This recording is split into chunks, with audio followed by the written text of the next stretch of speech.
भैया के साथ उनको कथनी और टटनी में हमने साफ करके देखा। संतोष कुमार जिंदाबाद, संतोष भैया जिंदाबाद, जनता पार्टी का दामन थमा है। विश्व की सबसे बड़ी पार्टी का परिवार का सदस्य बनकर मैं अपने आप को बहुत गर्वान्वित महसूस करता हूँ। एक समय में राजद के साथ भी साथ में भी रहते थे और आज जो है बीजेपी में शामिल हो गए। क्या लग रहा है कि हम किसी के साथ नहीं रहे हैं। हमने ना तो कभी पार्टी ज्वाइन किया और ना कभी गठबंधन किया। वो समय की मांग थी और मुझे लगा कि इनके पिताजी के कुकृत्यों के लिए कम से कम बेटा जी से एक बार माफ़ी मंगवाई जाए और इसलिए मंच पर बुलाकर पहली बार तेजस्वी से माफ़ी मंगवाया। और थोड़ी गलतफहमी ये हुई थी कि ए टू जेड की बात करने वाला व्यक्ति है, नौजवान है, शायद अपने पिताजी और माताजी की विचारधारा से अलग चलने वाले लोग हैं, लेकिन ये गिरगिट लोग हैं। इनके ब्लड में जो है वो बदलने वाला नहीं है। इसलिए मुझे समझ में आ गया कि राजद की वापसी मतलब बिहार का सत्यानाश, इस देश का सत्यानाश। और फिर से हम वहीं खड़े हो जाएंगे। इन 15 साल इनके माता पिताजी के द्वारा खोदे गए खड्डे को नीतीश जी भर रहे हैं और फिर से लालू का शासनकाल लाके, उनके परिवार वालों का शासनकाल लाकर हम फिर वही बिहार को नहीं पहुंचाना चाहते। जनता इधर उधर की बात में न रहे। बहुत लोग आएंगे बरगलाने वाले। एक विचार पर आगे बढ़ना है। देश को किसकी जरूरत है, विकास को किसकी जरूरत है।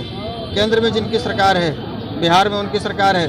15 वर्षों में या 20 वर्षों में नीतीश जी ने जो किया बिहार में, मुझे नहीं लगता है कि ये सब करना इतना आसान था। नक्सलियों को यहाँ से भगाना, भर भर जांग जिन गड्ढों में सड़क था, जिन सड़कों में गड्ढा था, या सड़कों में गड्ढा नहीं, गड्ढे में ही सड़क था। बहुमत की सरकार एनडीए की बनेगी और 2025 में 25 सीट से नीचे राजद रहेगी। हाँ, तब सीधे चुनौती हमलावर है। क्या कहें? मैं इस पे एक बहुत आपको गंभीर बात बताता हूँ। हाँ, कि क्या जो गलत वोटर्स उनको चुनना गलत है। आप इस प्रश्न का हमको जवाब उनसे मांगिए कि क्या हम फिल्टर ना करें कि कौन इसमें गलती से जुड़ा हुआ है। कहीं से तो शुरू करना पड़ेगा, तो व्हाई नॉट एसआईआर। हाँ, यहीं से क्यों नहीं शुरुआत? तो यही कह रहे हैं कि कमीशन फिर गलती से जोड़ा क्यों? नहीं, कमीशन नहीं, एक मैनुअल चीज है, जमीन पे होते हैं। उनके भी तो भाई पार्टी वर्कर्स है, बूथ लेवल पे उनके लोग कहाँ चले गए हैं? जब लोग जुड़ रहे हैं तब उनको क्यों समझ में नहीं आ रहा? वो लोकली कंप्लेन देने का ऑप्शन है वहाँ पे, वो क्यों नहीं कंप्लेन करते, अपील करते हैं? जब जुड़ जाते हैं तब उनके कार्यकर्ता कहाँ? आपके अनुसार पूरा गलत है वो? नहीं, देखिए, अगर इस तरह का रिविजन होना बिल्कुल सही है।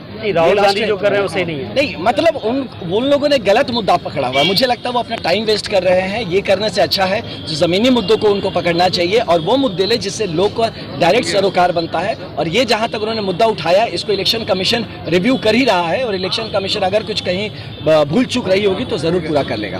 एक बार आनंद भैया जिंदाबाद, जिंदाबाद, जिंदाबाद, आनंद भैया जिंदाबाद, जिंदाबाद, जिंदाबाद,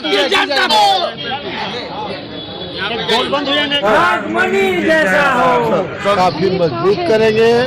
बिहार में, झारखंड में, यूपी में, मध्य प्रदेश में, राजस्थान में, दिल्ली में और गुजरात में।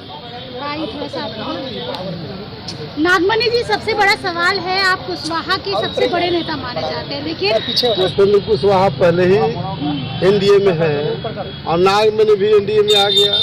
तब कहाँ एक वोट बांधा होना है?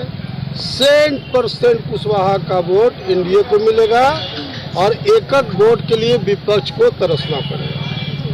सवाल ये भी बनता है,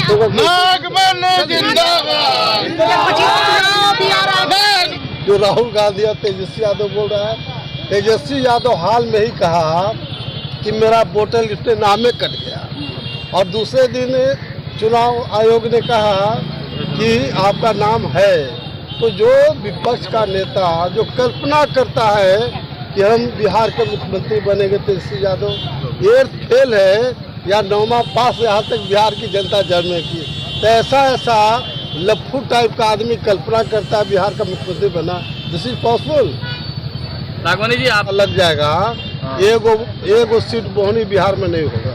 आप जा रहे थे प्रधानमंत्री। बाबू अमर रहे, अमर रहे, अमर रहे, बाबू अमर रहे, अमर रहे, अमर रहे, जिंदाबाद, जिंदाबाद, जिंदाबाद।